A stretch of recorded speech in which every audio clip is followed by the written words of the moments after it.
नमस्ते, Radhe Radhe, hello everyone. तो जैसा कि आप सबको पता है कि मैं आपको आपके बीएससी फिफ्थ सेमेस्टर का सिलेबस पढ़ा रही हूँ, जिसमें मैं आपको बीएससी फिफ्थ सेमेस्टर का paper first non chordate and economic geology पढ़ा रही हूँ, जिसमें हम लोग टीनिया सोलियम पढ़ रहे थे। प्लेटीहेल्मिन्थ्स का जो एनिमल है उसमें हम लोग टीनिया सोलियम के जनरल कैरेक्टर और उसकी एनाटॉमी मॉर्फोलॉजी क्या होती है ये सब पढ़ लिया था। आज हम स्टार्ट कर देंगे टीनिया सोलियम की फिजियोलॉजी, यानी कि उसमें फिजियोलॉजी कैसी होती है, रेस्पिरेशन, न्यूट्रिशन, रिप्रोडक्टिव सिस्टम, ये सारी चीज़ें, एक्सक्रीशन किस तरीके से होता है, ये सारी चीज़ें हम देखेंगे। ठीक है, तो चलिए स्टार्ट करते हैं। सबसे पहले हम इसमें स्टार्ट करते हैं न्यूट्रिशन से। ठीक है, कि जो टीनिया सोलियम है उसका न्यूट्रिशन किस तरीके का होता है। तो बात की जाए तो आप सबको पता होगा टीनिया सोलियम को क्या बोला जाता है, टेपवर्म, पोर्क टेपवर्म, इन सब नामों से, फ्लैट वर्म, इन सब नामों से जाना जाता है। ठीक है, तो इनके अगर बात की जाए न्यूट्रिशन की, तो इनमें जो एलिमेंटेशन यानी कि जो एलिमेंट्री कैनाल होता है ये लैक्स रहेगा। ठीक है, एलिमेंट्री कैनाल या डाइजेस्टिव सिस्टम जो होता है वो टोटली क्या होता है, एब्सेंट होता है, चाहे वो लाइफ का लार्वल स्टेज हो या चाहे वो उसका एडल्ट स्टेज हो, कहीं पे भी क्या होता है, इनमें एलिमेंट्री कैनाल नहीं पाया जाता। और ऐसा क्यों होता है, ऐसा इसलिए होता है क्योंकि इनमें एलिमेंट्री कैनाल की ज़रूरत नहीं पड़ती। ये बॉडी के थ्रू, ऑस्मोसिस के थ्रू ही ह्यूमन के इंटेस्टाइन में पाए जाते हैं, या सेकेंडरी होस्ट में अगर पाए जा रहे हैं तो उनके इंटेस्टाइन से क्या करते हैं, ये फूड को ऑस्मोसिस के थ्रू एब्जॉर्ब कर लेते हैं। ये बात मैंने आपको बताई थी, तो इनमें इसकी ज़रूरत नहीं पड़ती है। ठीक है, it is clear that tapeworm absorb nutrient from their host, that such movement of material from the host into parasite is an essential element of host parasite relationship। और ये एक इसेंशियल एलिमेंट है होस्ट पैरासाइट रिलेशनशिप का, कि इनमें जो host parasite होता है यानी कि जो टेपवर्म है उनमें एलिमेंट्री कैनाल क्या होता है, एब्सेंट होता है, और वो पैरासाइट से ही अपने फूड को एब्जॉर्ब कर लेते हैं, तो उनमें डाइजेस्टिव सिस्टम की जरूरत नहीं होती है। The absorptive surface of parasite is generally increased by microvilli और teguments। इनके जो सरफेस होते हैं वो कैसे, जैसे मान लीजिए हम लोगों में डाइजेस्टिव सिस्टम पाया जा रहा है तो पूरा बॉडी में स्टमक में फूड स्टोर हो रहा है, स्मॉल इंटेस्टाइन, लार्ज इंटेस्टाइन, ये सारी चीज़ें पाई जा रही हैं, तो फूड स्टोर होने की जगह है। तो वही बात अगर बात की जाए तो इनमें एब्जॉर्प्शन कैसे होता है, तो ये जो है इनका सरफेस कैसे इंक्रीज होता है, जो इनमें माइक्रोविलाइज पाए जाते हैं, जो टेगुमेंट्स पाए जाते हैं, टेगुमेंट्स के बारे में मैंने आपको डिटेल में बताया है। ये सारी चीज़ें जो पाई जाती हैं इनकी वजह से क्या होता है, इनका सरफेस इंक्रीज होता है।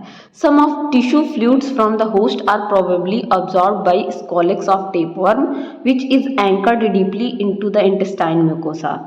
कुछ जो होते हैं टिश्यू फ्लूइड होस्ट के, यानी कि जो ह्यूमन बॉडी के टिश्यू होते हैं उनको भी जो स्कॉलेक्स, आप जानते होंगे कि माउथ के रीजन में क्या होता है, स्कॉलेक्स पाया जाता है, हेड रीजन में स्कॉलेक्स पाया जाता है।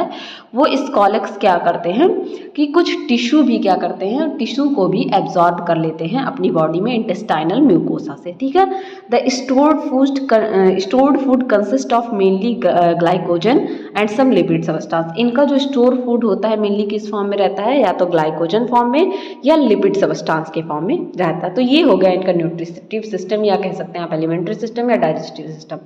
आगे हम पढ़ने वाले हैं इनका रेस्पायरेशन। तो रेस्पिरेशन की अगर बात की जाए तो टेपवर्म में रेस्पिरेशन मेनली एनारोबिक या एनऑक्सीबायोटिक टाइप का होता है। ठीक है, इसका मतलब एनारोबिक का मतलब क्या होता है, ऐसा जो है रेस्पिरेशन जहाँ पे ऑक्सीजन ना प्रेजेंट हो। ठीक है, यहाँ पे ऑक्सीजन नहीं प्रेजेंट होता है। ठीक है, तो ऑक्सीजन ना प्रेजेंट होने की वजह से ये रेस्पिरेशन तो करते हैं लेकिन एनएरोबिक तरीके से। आप सब ने जब आप ग्लाइकोलिसिस वगैरह पढ़ते हैं तो ग्लाइकोलिसिस आप पढ़ते हैं तो ग्लाइकोलिसिस भी दो तरीके से होता है, एक एरोबिक तरीके से, एक एनारोबिक तरीके से। ठीक है, तो ग्लाइकोलिसिस में आपने, अगर आपने लेक्चर नहीं देखा तो यहाँ पे पढ़ा हुआ पहले से ग्लाइकोलिसिस आप देख सकते हैं, अगर डालेंगे तो आपके किसी फिर फोर्थ सेमेस्टर में या सेकेंड सेमेस्टर में था ग्लाइकोलिसिस। ठीक है, तो ग्लाइकोलिसिस के थ्रू क्या होता है, ग्लाइकोलिसिस आपका एरोबिकली भी होता है, यानी कि ऑक्सीजन के प्रेजेंस में भी और ऑक्सीजन के एब्सेंस में भी होता है। तो यहाँ पे क्या होता है, ह्यूमन के इंटेस्टाइन में ऑक्सीजन अवेलेबल नहीं होता, फ्री ऑक्सीजन अवेलेबल नहीं होता है, तो इनका जो रेस्पिरेशन है वो एनारोबिक टाइप का या एनऑक्सीबायोटिक टाइप का होता है। ठीक है, प्रिंसिपल रिजर्व फूड इनमें ग्लाइकोजन होता है जो कि मेन सोर्स होता है एनर्जी का, जिसमें क्या होता है, ग्लाइकोलिसिस का प्रोसेस होता है जिसके थ्रू फिर कार्बन डाइऑक्साइड बनता है, फैटी एसिड बनता है और अनदर ऑर्गेनिक सब्सटेंस भी बनते हैं। ठीक है, क्या होता है इनमें, रिजर्व फूड ग्लाइकोजन होता है, ग्लाइकोजन का ग्लाइकोलिसिस होता है। ग्लाइकोलिसिस से क्या होगा, ग्लाइकोजन टूटता है किसमें, कार्बन डाइऑक्साइड, फैटी एसिड और अदर ऑर्गेनिक सब्सटेंस में। ठीक है, tapeworm also consume free oxygen when available. अगर फ्री ऑक्सीजन अवेलेबल होता है तो यानी कि ये एरोबिक रेस्पिरेशन भी करता है, ऑक्सीजन के प्रेजेंस में भी रेस्पिरेशन करता है।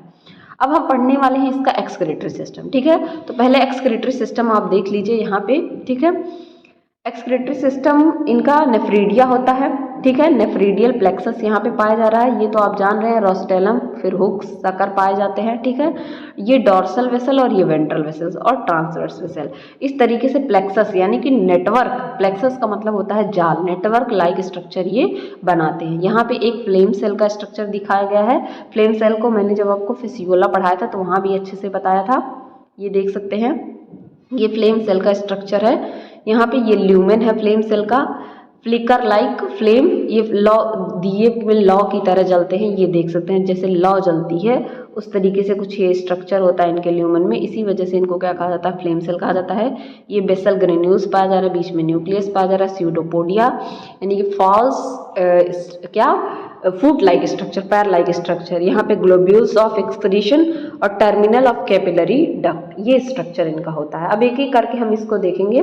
सबसे पहले इनका जानेंगे एक्सक्रीटरी सिस्टम। तो ये excretory system mainly excretory canal, capillaries और फ्लेम सेल से मिलकर बना होता है। एक एक करके देखेंगे। सबसे पहले एक्सक्रीटरी कैनाल देखेंगे। एक्सक्रीटरी कैनाल क्या होता है, here is on each side two lateral longitudinal excretory canal और collecting tubule, one is dorsal and other is ventral. यहाँ पे मैंने आपको दिखाया, एक डॉर्सल वेसल पाया जा रहा है, एक वेंट्रल वेसल पाया जा रहा है और नीचे की तरफ एक ट्रांसवर्स वेसल पाया जा रहा है। ठीक है, they got connected by network of tubules ring like vessel called nephridial plexus in scolex. Scolex में ये जो डॉर्सल और वेंट्रल कैनाल हैं ये जाके क्या होते हैं, यहाँ पे आपको मैं डायग्राम में दिखाऊं, ये देख सकते हैं, ये यहाँ से जाके नीचे से और ये यहाँ से जाके इस तरीके से ऊपर की तरफ प्लेक्सस यानी कि नेटवर्क लाइक स्ट्रक्चर बना लेते हैं, जिसको कि क्या कहते हैं, एक्सक्रीटरी सिस्टम कहते हैं। ठीक है, डॉर्सल कैनाल जो होता है वो थिन होता है, कन्फाइंड होता है, एंटीरियर रीजन में बॉडी के पाया जाता है, जैसा कि डायग्राम में आप देख सकते हैं।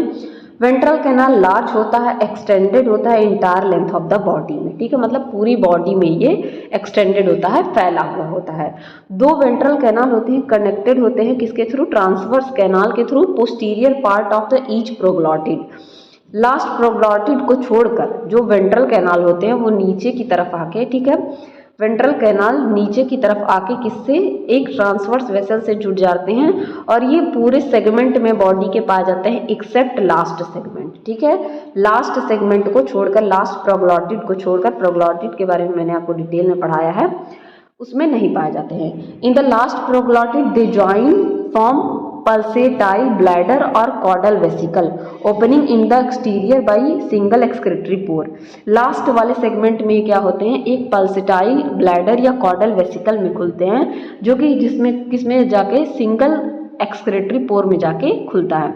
But when this proglottid is said of, लेकिन जब ये एपोलाइसिस का प्रोसेस होता है, एपोलाइसिस में क्या होता है, जो ग्रेविड प्रोग्लॉटिड्स होते हैं वो टूट के गिरते हैं। ठीक है, तो लास्ट वाले सेगमेंट्स ये आपके ग्रेविड प्रोग्लॉटिड्स होते हैं। तो ये कह रहा है कि लेकिन जब ये प्रोग्लॉटिड सेड ऑफ हो जाते हैं यानी कि गिर जाते हैं, the caudal vesicle is lost, और कॉडल वेसिकल क्या होता है, लॉस्ट हो जाता है। ठीक है, the terminal of two ventral canals behave as a independent excretory pores. तो जो टर्मिनल के यानी कि लास्ट के दो वेंट्रल कैनाल होते हैं वो इंडिपेंडेंट अलग अलग एक्सक्रीटरी पोर की तरह वर्क करने लगते हैं। ठीक है, each longitudinal excretory canal receive numerous secondary canals all along its length. जो लॉन्गिट्यूडनल कैनाल्स होते हैं वो छोटे छोटे न्यूमरस सेकेंडरी कैनाल को भी पूरे लेंथ के थ्रू क्या करते हैं, एक्वायर करते हैं। अब हम पढ़ेंगे थोड़ा सा फ्लेम सेल के बारे में। तो फ्लेम सेल की अगर बात की जाए तो फ्लेम सेल जो होते हैं ये सेकेंडरी कैनाल होते हैं, यूनियन फाइन कैपिलरीज के यूनियन से, कई सारी फाइन कैपिलरीज मिलती हैं तो इसके यूनियन से क्या बनता है, फ्लेम सेल बनता है। ये इरेगुलर होते हैं, शेप पे ग्रेनुलर साइटोप्लाज्म इसमें पाया जाता है और न्यूक्लियस पाया जाता है, जैसा कि स्ट्रक्चर में मैंने आपको दिखाया। These are scattered throughout the parenchyma from which they remove metabolic wastes। जो बॉडी में पैरेनकाइमा या मीजेनकाइमा पाया जाता है, जब बॉडी वॉल मैंने पढ़ाया था तो वहाँ पे टेगुमेंट, बेसमेंट मेम्ब्रेन और पैरेनकाइमा या मीजेनकाइमा बताया था। तो पैरेनकाइमा जो होता है थ्रू आउट पूरे पैरेनकाइमा में क्या होते हैं, डिस्ट्रीब्यूटेड होते हैं, फैले हुए होते हैं। बंडल ऑफ सीलिया और flame arises from basal ganglion near the nucleus. ठीक है, यहाँ पे बंडल ऑफ सीलिया क्या होता है, इस तरीके से बंडल ऑफ सीलिया यहाँ पे अराइज होता है, इसी की वजह से इसको क्या कहा जाता है, फ्लेम सेल कहा जाता है। ठीक है, cilia enclose in funnel shaped lumen formed by terminal blind end of capillaries. ये एक ब्लाइंड कैपिलरी इंड में क्या होते हैं, आके बंद हो जाते हैं। Long cilia flame cell flickering movement which maintain hydrostatic pressure by which wastage in driven into the excretory canal. इसमें जो आपके सीलिया पाए जाते हैं वो फ्लिकरिंग यानी कि जैसे लौ नहीं जलता है उस तरीके का मूवमेंट शो करते हैं। ठीक है, और यही मेंटेन करता हाइड्रोस्टैटिक प्रेशर को, जिसकी वजह से वेस्ट जो है एक्सक्रेटरी कैनाल में आ जाता है और एक्सक्रेटरी कैनाल से एक्सक्रेटरी पोर में, एक्सक्रेटरी पोर से बाहर निकल जाता है। तो ये था आपका एक्सक्रेटरी सिस्टम, किस तरीके से जो है इनका एक्सक्रेटरी सिस्टम वर्क करता है, इसमें आपको ये चीज़ें पढ़नी थी। आगे हम जानेंगे इनके नर्वस सिस्टम के बारे में। ठीक है, नर्वस सिस्टम में आप देखेंगे तो नर्वस सिस्टम इनका ये डायग्राम आप देख सकते हैं, यहाँ पे इनका नर्वस सिस्टम है। नर्वस सिस्टम की बात की जाए तो एक रोस्टेलर गैंग्लिया यहाँ पे पाया जा रहा है। ठीक है, dorsal commissure ganglionated transverse connective ventral commissure ventral nerve पाई जा रही है, डॉर्सल नर्व पाई जा रही है, ये गैंग्लिया पाया जा रहा है यहाँ पे। ठीक है, एंटीरियर नर्व्स पाई जा रही हैं, सकर तो आप जानते ही हैं, सेरिब्रल गैंग्लिया पाई जा रही है। तो इनके ये सारे स्ट्रक्चर इनके क्या होते हैं, नर्वस सिस्टम में पाए जाते हैं। तो इनके नर्वस सिस्टम की बात की जाए अगर, तो नर्वस सिस्टम क्या होता है, कंसिस्ट होता है a pair of cerebral ganglia connected by, एक पेयर ऑफ सेरिब्रल गैंग्लिया पाया जाता है। सेरिब्रल गैंग्लिया मैंने आपको यहाँ पे दिखाया, एक पेयर ऑफ सेरिब्रल गैंग्लिया पाया जाता है। ठीक है, यहाँ नीचे की तरफ पेयर ऑफ सेरिब्रल गैंग्लिया जो कि किससे कनेक्टेड होता है, a ring consisting of dorsal and ventral, एक रिंग जो कि कंसिस्टेड होता है डॉर्सल और वेंट्रल कमिश्योर से, दूसरा थिक गैंग्लियोड क्रॉस कमिश्योर और ट्रांसवर्स कमिश्योर। ठीक है, डॉर्सल एंड वेंट्रल कमिश्योर। ठीक है, यहाँ पे आप देख सकते हैं डॉर्सल वेंट्रल कमिश्योर, ठीक है, और डॉर्सल कमिश्योर, दो चीजों से मिलकर ये क्या होता है, बना होता है। ठीक है, और दूसरा क्या है आपका गैंग्लियोनेट क्रॉस कमिश्योर या ट्रांसवर्स कमिश्योर। ठीक है, क्रॉस यहाँ पे ट्रांसवर्स कमिश्योर और क्रॉस कमिश्योर से मिलके बना होता है। ये दो स्ट्रक्चर यहाँ पे क्या होते हैं आपके, इस तरीके से सेरिब्रल गैंग्लिया पाए जाते हैं। ठीक है, all the structure together known as brain complex, इन सारे स्ट्रक्चर को एक साथ क्या बोला जाता है, ब्रेन कॉम्प्लेक्स, ब्रेन कॉम्प्लेक्स बोला जाता है। Which is connected with another rostellar nerve ring that has a pair of rostellar ganglia in the rostellum, जो कि another rostellar nerve ring से कनेक्टेड होते हैं, जो कि कहाँ पाया जाता है, रोस्टेलम में पाया जाता है, जिसको कि रोस्टेलर गैंग्लिया कहते हैं। These two rings are interconnected by 8 nerves, और ये दोनों रिंग एक दूसरे से 8 नर्व से कनेक्टेड होती हैं। The nerve fibers from cerebral and rostellar ganglia supply the sucker and rostellum, जो नर्व फाइबर अराइज होती हैं आपके सेरिब्रल गैंग्लिया से और रोस्टेलर गैंग्लिया से। ठीक है, ये दोनों सप्लाई करती हैं सकर को, नर्व्स और रोस्टेलम को। ठीक है, 10 longitudinal nerve cord arise from the brain complex and run through strobila, 10 longitudinal nerve निकलती हैं आपके किससे, ब्रेन कॉम्प्लेक्स से, जो ब्रेन कॉम्प्लेक्स दोनों स्ट्रक्चर को मिला के आपके ट्रांसवर्स लेटरल कमिश्योर और दूसरे स्ट्रक्चर को मिला के जो ब्रेन कॉम्प्लेक्स बन रहा है, उससे 10 लॉन्गिट्यूडनल नर्व निकलते हैं जो कहाँ जाते हैं, स्ट्रोबिला में जाते हैं। Out of these 2 lateral longitudinal nerves are best developed, इनमें से जो 2 लेटरल लॉन्गिट्यूडनल नर्व होते हैं वो सबसे अच्छी तरीके से डेवलप्ड होते हैं। ठीक है, the longitudinal nerve cords are connected in each proglottid by ring connective situated below the transverse excretory canal, जो लॉन्गिट्यूडनल नर्व्स होती हैं, नर्व कॉर्ड्स होती हैं, वो एक दूसरे से हर प्रोग्लॉटिड में कनेक्टेड होती हैं, एक किससे, ट्रांसवर्स एक्सक्रेटरी कैनाल से। सेंस ऑर्गन एब्सेंट होता है टेपवर्म में, लेकिन free sensory nerve ending present होती है पूरे बॉडी में, स्पेशली स्कोलेक्स में सेंसरी नर्व्स प्रेजेंट होती हैं। सेंस ऑर्गन कोई पर्टिकुलर नहीं पाया जाता, लेकिन सेंसरी नर्व्स प्रेजेंट होती हैं। डिटैच्ड प्रोग्लॉटिड जो होता है passing out with faeces has some movement and sensitivity to stimuli, इनका जो डिटैच प्रोग्लॉटिड होता है यानी कि जो लास्ट वाला ग्रेविड होता है वो निकल जाता है, वो वर्क करता है कैसे, सेंसिटिव स्टिमुलाई की तरह। तो ये इनका क्या था, नर्वस सिस्टम था। इस तरीके से इनका नर्वस सिस्टम पाया जाता है। सॉरी, अब हम इनका लास्ट पढ़ेंगे reproductive system, last but not least. इसके बाद हम इनका कवर करेंगे लाइफ साइकिल अगले लेक्चर में, ठीक है। तो टीनिया सोलियम की बात की जाए तो टीनिया सोलियम कैसा ऑर्गेनिज्म है, हर्माफ्रोडाइट। हर्माफ्रोडाइट का मीनिंग होता है ऐसा ऑर्गेनिज्म जिसमें मेल और फीमेल क्या हों, सेम बॉडी में पाए जाएं, ऐसे ऑर्गेनिज्म को क्या कहा जाता है, हर्माफ्रोडाइट कहा जाता है। एक एनिमल को छोड़कर एक्सेप्ट डायोसेस्टस, ठीक है। डायोसेस्टस में क्या होता है, ये मोनोइसियस होते हैं यानी कि मेल अलग और फीमेल अलग, ठीक है। एक्सेप्शन से जरूर क्वेश्चन पूछा जाता है, इस वजह से मैंने एक्सेप्शन यहाँ पे लिया गया है, ठीक है, लिया है। बात की जाए इनके प्रोग्लॉटिड की, तो इनके जो प्रोग्लॉटिड होते हैं मैच्योरिटी पे वो कंटेन करते हैं complete set of male and female reproductive organs. ये मैंने आपको कल जब स्ट्रक्चर पढ़ाया था तो वहाँ दिखाया था। तो इनके प्रोग्लॉटिड जब मैच्योर प्रोग्लॉटिड होते हैं उनमें कंप्लीट सेट पाया जाता है मेल और फीमेल रिप्रोडक्टिव ऑर्गन का, ठीक है। अब जो इनके मैच्योर प्रोग्लॉटिड होते हैं वो 450 होते हैं नंबर पे, ठीक है, जिनमें 100 से लेके 150 प्रोग्लॉटिड जो आगे की तरफ इंटीरियर में पाए जाते हैं वो मेल ऑर्गन कंटेन करते हैं, और पीछे के जो 250 होते हैं, ठीक है, जो कि मेल रिप्रोडक्टिव ऑर्गन, इनमें क्या होता है, सबसे पहले डेवलप होता है फीमेल से। इस प्रोसेस को क्या कहा जाता है, प्रोटेंड्री। और अगर यही चीज फीमेल पहले डेवलप होता तो इस कंडीशन को प्रोटोगाइनी कहा जाता, ठीक है, प्रोटोगाइनी। लेकिन यहाँ पे मेल पहले डेवलप होता है, इंटीरियर रीजन में 100 से 150 जो सेगमेंट पाए जाते हैं वहाँ पे मेल पाया जाता है, और मेल सबसे पहले डेवलप होता है, तो इस कंडीशन को प्रोट्रेंडस कहा जाता है। और जो बचे हुए 250 सेगमेंट्स होते हैं वो क्या करते हैं, उनमें मेल और फीमेल दोनों रिप्रोडक्टिव ऑर्गन पाए जाते हैं, ठीक है। यहाँ पे एक स्ट्रक्चर आप देख सकते हैं, मेल और फीमेल रिप्रोडक्टिव ऑर्गन इसमें दोनों पाए जाएंगे, ठीक है। ये देख सकते हैं सीरस या पेनिस यहाँ पे पाया जा रहा है, तो यहाँ पे वजाइना पाई जा रही है, एक कॉमन गोनोपोर पाया जाता है, यहाँ पे जेनाइटल एट्रियम पाया जाता है, फर्टिलाइजेशन डक्ट पाया जाता है, मेहलिस ग्लैंड इनका एक स्पेशल कैरेक्टर होता है, यूटेराइन कैनाल ओविडक्ट पाए जाते हैं, ऊ टाइप इनमें पाया जाता है, ठीक है। ये जो फूला हुआ स्ट्रक्चर है इसको ऊ टाइप कह रहे हैं, और ऊ टाइप के किनारे इस तरीके से स्ट्रक्चर पाए जाते हैं, इनको मेहलिस ग्लैंड कहा जाता है, ठीक है। यहाँ पे आप देख सकते हैं सेमिनल रिसेप्टेकल पाए जा रहे हैं, ठीक है, ये सेमिनल रिसेप्टेकल पाए जा रहे हैं। एक एक करके हम जानेंगे। सबसे पहले हम जानेंगे मेल रिप्रोडक्टिव ऑर्गन के बारे में। तो मेल रिप्रोडक्टिव ऑर्गन में आपके टेस्टिस पाया जाता है, वॉसिफ्रेंसिया पाया जाता है, वॉस डिफरेंस पाया जाता है, सीरस या सीरस सैक पाया जाता है। ये सारे स्ट्रक्चर आपके मेल वाले में पाए जाते हैं, ठीक है। एक एक करके हम यहाँ डायग्राम में देख भी लेते हैं, ठीक है। तो मैंने आपको क्या किया, ये देख सकते हैं आप, यहाँ पे टेस्टिस पाया जा रहा है, वॉसिफ्रेंस पाया जा रहा है, वॉस डिफरेंस पाया जा रहा है, सीरस या सीरस सैक या सीरस पेनिस पाया जा रहा है, ठीक है, ये यहाँ पे, ठीक है। तो ये आपके मेल स्ट्रक्चर पाए जाते हैं, ठीक है। फीमेल स्ट्रक्चर इसके आगे देखेंगे हम। मेल स्ट्रक्चर आपको मैंने यहाँ दिखा दिया।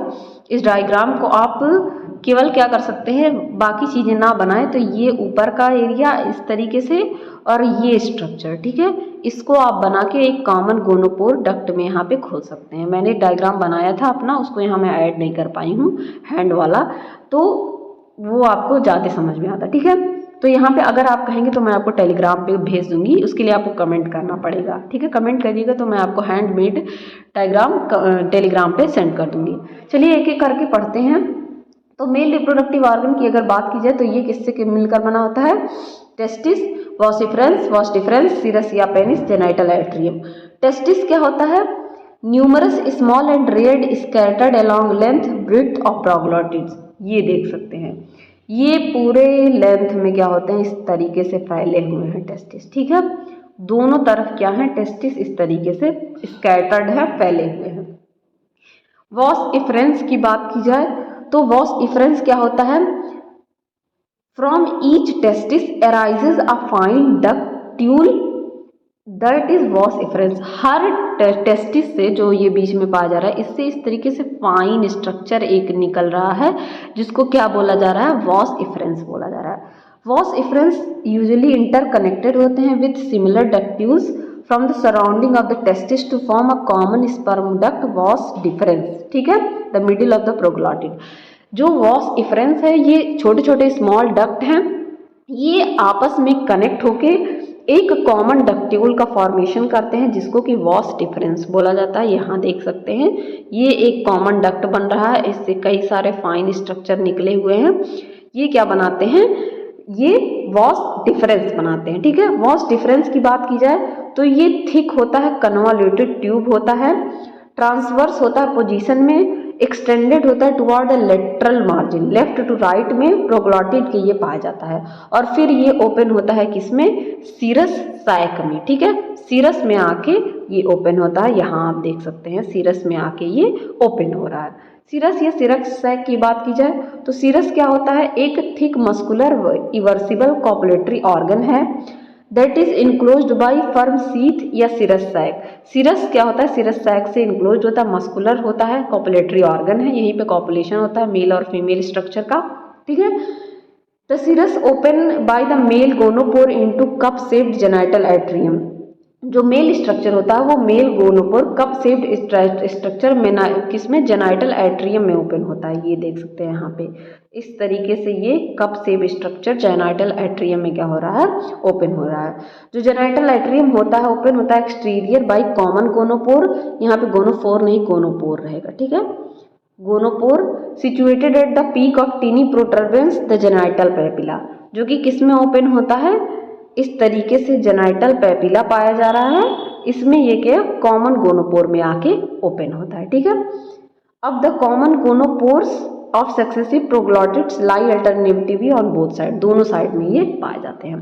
नेक्स्ट हम पढ़ने वाले हैं इनके फीमेल रिप्रोडक्टिव ऑर्गन के बारे में, जिसमें आपका ovary, oviduct, ootype, vagina, Mehlis gland, vitelline gland, ये सारी चीजें पाई जाती हैं। ठीक है, एक एक करके हम पढ़ेंगे।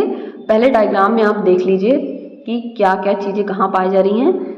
ये आपका वजाइना पाया जा रहा है यहाँ पे। ठीक है, यहाँ पे कॉमन गोनोपोर में ये भी आके खुलते हैं। Fertilisation duct, Mehlis gland, vitelline duct, vitelline gland, यहाँ पे ऊटाइप पाया जा रहा है, यूट्राइन कैनाल, यहाँ पे ओविडक्ट पाया जा रहा है, यहाँ पे ओवरी पाई जा रही है, ओवरी ब्रिज पाया जा रहा है। इस तरीके से इनके स्ट्रक्चर पाए जा रहे हैं जिनको हम एक एक करके पढ़ेंगे।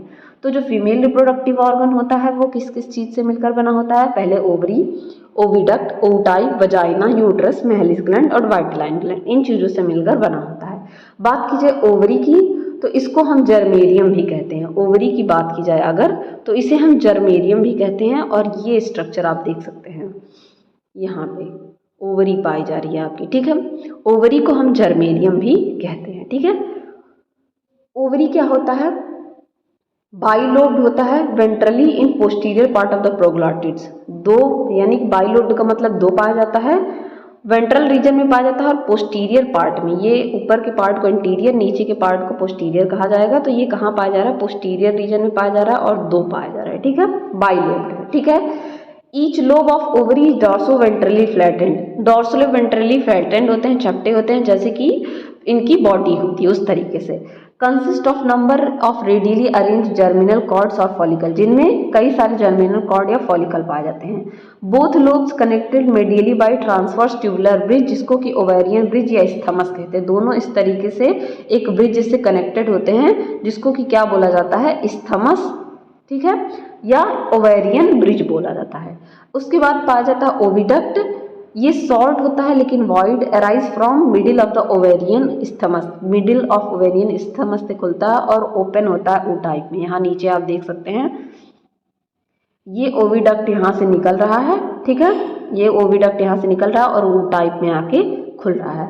बात करते हैं ऊटाइप की, स्मॉल राउंडेड चैम्बर्ड होता है, ओविडक्ट के यूनियन से बनता है। ओविडक्ट यूट्रस और वाइटेलाइन डक्ट के यूनियन से ये बनता है। ठीक है, सराउंडेड होता है न्यूमरस सैक से, जिसको कि कहते हैं मेहलिस ग्लैंड। ठीक है, सिक्रीट करता है स्लाइमी सब्सटेंस, जो कि ल्यूब्रिकेट करने को यानी कि चिपचिपा करने में एग को हेल्प करते हैं ताकि एग आसानी से मूव कर सके। यहाँ आप देख सकते हैं ये। ठीक है, ये वाइटेलाइन ग्लैंड, ओविडक्ट, इन सब के मिलने से यहाँ पे ऊटाइप बन रहा है और इसके किनारे इस तरीके से क्या पाया जा रहा है, मेहलिस ग्लैंड पाया जा रहा है। और ये क्या सब्सटेंस सिक्रीट करता है जो कि लुब्रिकेट करने यानी कि चिपचिपा करने में किसको हेल्प करता है, आपके एग को, ताकि एग आसानी से मूव कर सके। ठीक है, फिर आता है आपका वजाइना। तो वजाइना यहाँ मैंने आपको दिखाया है इस तरीके से, ये जो है सेमिनल रिसेप्टिकल और ये यहाँ पे आके वजाइना खुलता है कॉमन गोनोपोर डक्ट में, ठीक है।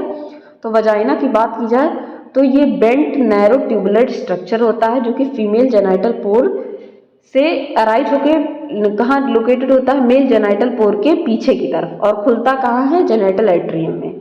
Runs obliquely inward to join the oviduct, oviduct को ज्वाइन करने का काम करता है। Before joining oviduct vagina swells up form a sperm storing sac, ये उसके पहले क्या होता है, एक स्वेलिंग इस तरीके से फॉर्म कर लेता है आगे जाने से पहले, जिसमें क्या होते हैं, स्पर्म को स्टोर करने के लिए स्पर्म सैक बन जाता है, जिसको कि सेमिनल रिसेप्टिकल या रिसेप्टिकुलम सेमिनिस कहा जाता है। This seminal रिसेप्टिकल stores sperms temporarily, और ये सेमिनल रिसेप्टिकल क्या करते हैं, स्पर्म को टेम्पोरली स्टोर करने का काम करते हैं। फिर आता है आपका यूट्रस, ठीक है। यूट्रस की बात की जाए तो ये ब्लाइंड सिलेंड्रिकल ट्यूब है जो कि ऊटाइप से निकलता है और एंटीरियर पार्ट में प्रोग्लॉटिड के पाया जाता है। ये प्रॉक्सिमल शॉर्ट और नैरो ट्यूबुलर पोर्शन जो है उससे मिलकर बना होता है। यूटेराइन डक्ट पाई जाती है इसमें। डिस्टल ब्रॉड पार्ट जो होता है वो यूटेराइन एक्सपेंशन यानी कि उसको फैलाने का काम करता है। इसमें 1000 ऑफ फर्टिलाइज्ड एग पाए जाते हैं ग्रेविड प्रोग्लॉटिड्स में, ठीक है। और ये फॉर्म करता है 7 to 13 lateral branch on each side.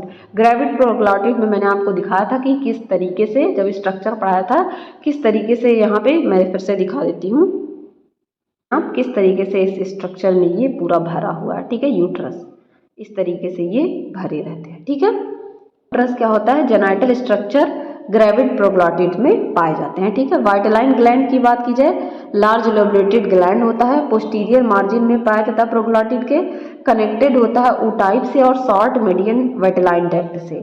इसमें numerous follicle secreting yolk cells पाए जाते हैं, जैसा कि स्ट्रक्चर में मैंने आपको दिखाया है। ये स्ट्रक्चर्स आपके फैसियोला हेपेटिका में भी मैंने आपको बताए हैं। This ootype is surrounded by large number of unicellular gland, जिसको कि मेहलिस ग्लैंड कहा जाता है। तो ये था आपका रिप्रोडक्टिव सिस्टम ऑफ क्या, टीनिया सोलियम, जिसमें मैंने आपको फिजियोलॉजी पढ़ाई। होप आपको फिजियोलॉजी टीनिया सोलियम की बहुत अच्छे से समझ में आएगी। समझ में आया तो अपने दोस्तों के साथ भी शेयर करिए। बने रहिए इसी तरह अच्छी वीडियोस के लिए। Keep learning, keep growing. Thank you everyone.